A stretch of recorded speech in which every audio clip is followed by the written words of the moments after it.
Moderator and Synod, thank you very much for the opportunity to talk to you today. I've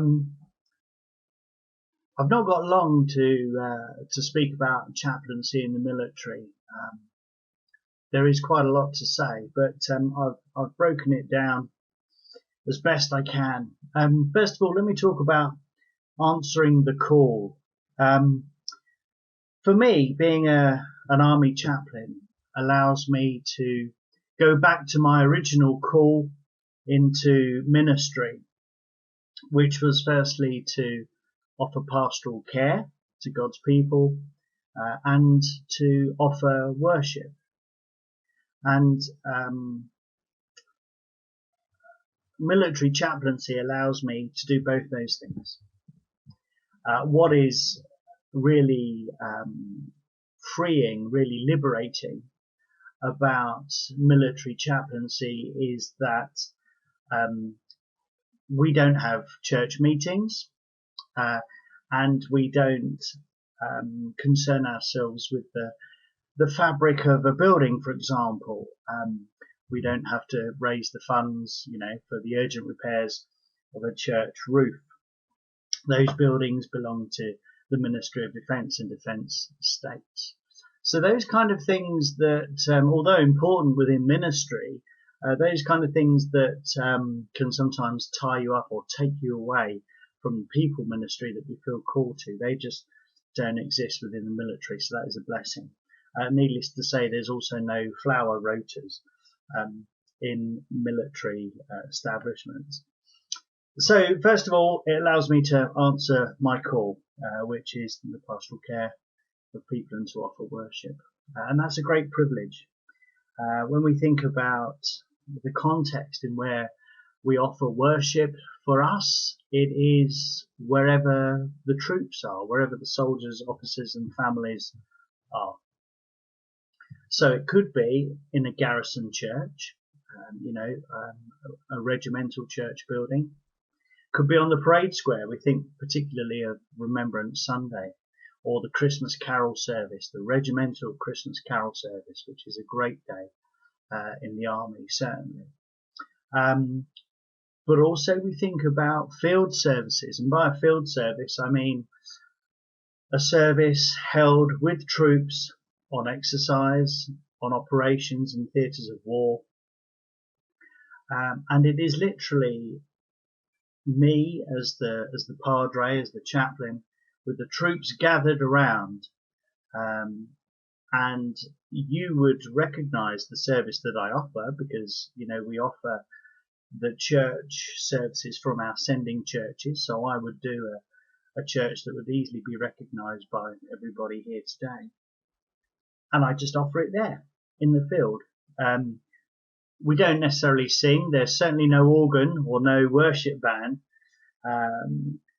but we offer prayers, scripture reading, a stirring sermon, and then very often I will always offer communion, the Lord's Supper. I call people forward, those who would like to receive bread and wine, please come forward. And the number of soldiers and officers that do just that, come forward to receive bread and wine in a field, wherever we find ourselves. And that's a real privilege. That is contextual theology. That is faith in action wherever we find ourselves. And that's a great joy and a very liberating experience to be able to do that. In terms of the demographics, what's the age range and the background of my flock? It depends on which regiment you're serving with, and the higher up in the army you go, the more grown-ups you have as part of your flock. But the age range of soldiers in the army, they can come in as 16-year-olds. They would go to Harrogate. They would go to train there at the Phase 1 training college. But you're talking 17, 18, 19, early 20-year-olds, predominantly is the demographic. And that's a great privilege. So if I give you just an example, of a day. In my last post, was down in Blandford in Dorset, where the Royal School of Signals are based, and I had put together a week where I was showing around a young curate who was interested in military chaplaincy. And whilst he was in the office with me, no less than 8 young male soldiers came in to see me. And by the end of the day, I said to this curate, rather tongue-in-cheek, does this kind of thing not happen to you in the parish? You know, how many young lads do you get coming to talk to you, to ask you advice or want to share, you know, some deep pastoral concerns with you? And the curate, his chin was just on the floor. And I ask everybody in Synod now that question as well. You know, the young people of this country, how often do they knock on your manse door or the church door just to come and ask your advice or to share a concern? I imagine that that doesn't happen too often. So there's a great privilege there, and particularly to the unchurched. There's a great opening line that most soldiers use when they come into my office, and that is, "Padre, I'm not religious, but," and then they will share their concern with me. And it's those pastoral encounters that I treasure the most. A lot of our soldiers have come from difficult backgrounds, not all of them by any means, but many of them have, and they come and they choose to share those backgrounds with me and my chaplaincy colleagues, and that's a great privilege. It's quite tremendous. One thing I want to share with you is that in the 11 years that I've served, I've only ever had one soldier who, when I've offered to pray with them at the end of that pastoral chat, one soldier who has said no. Whenever I have a pastoral conversation with a soldier, the value added that I can give as a chaplain, as a minister, is to say to them, okay, we've spent a while talking around the issues that you have. I'd now like to pray with you.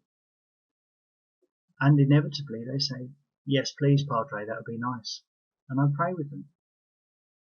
And that is the amazing part of the ministry that chaplaincy across all spheres offers, but particularly for us in the military chaplaincy. And we offer an all souls ministry. What does that mean? That means that we will minister to people of any faith or of none. And they come to us. They come to us because usually they're far away from home. They're far away from family. They have issues that they want to share, and they share them with us because we are outside the chain of command. We're outside the hierarchy. They trust us. We live by a strict code of confidentiality.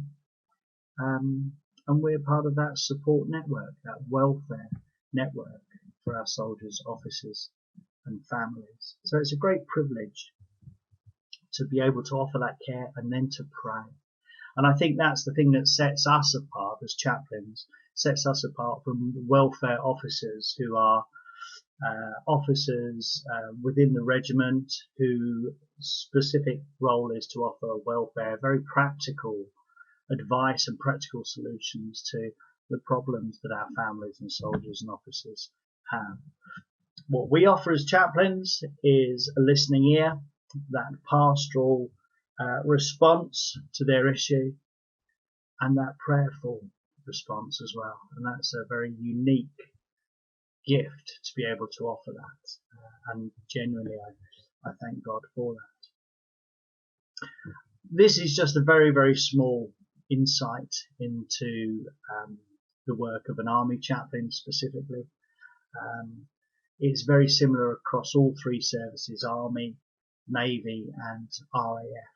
And it's a great privilege to work with young people in what is often very stressful and dangerous situations. But one thing I want to leave you with, and that is that I am an army chaplain because firstly God called me to this specific ministry, and I'm with my soldiers because they are wherever they are. So if we're on the battlefield, I'm there because that's where they are. In that moment of crisis when they need their chaplain, I'm there also.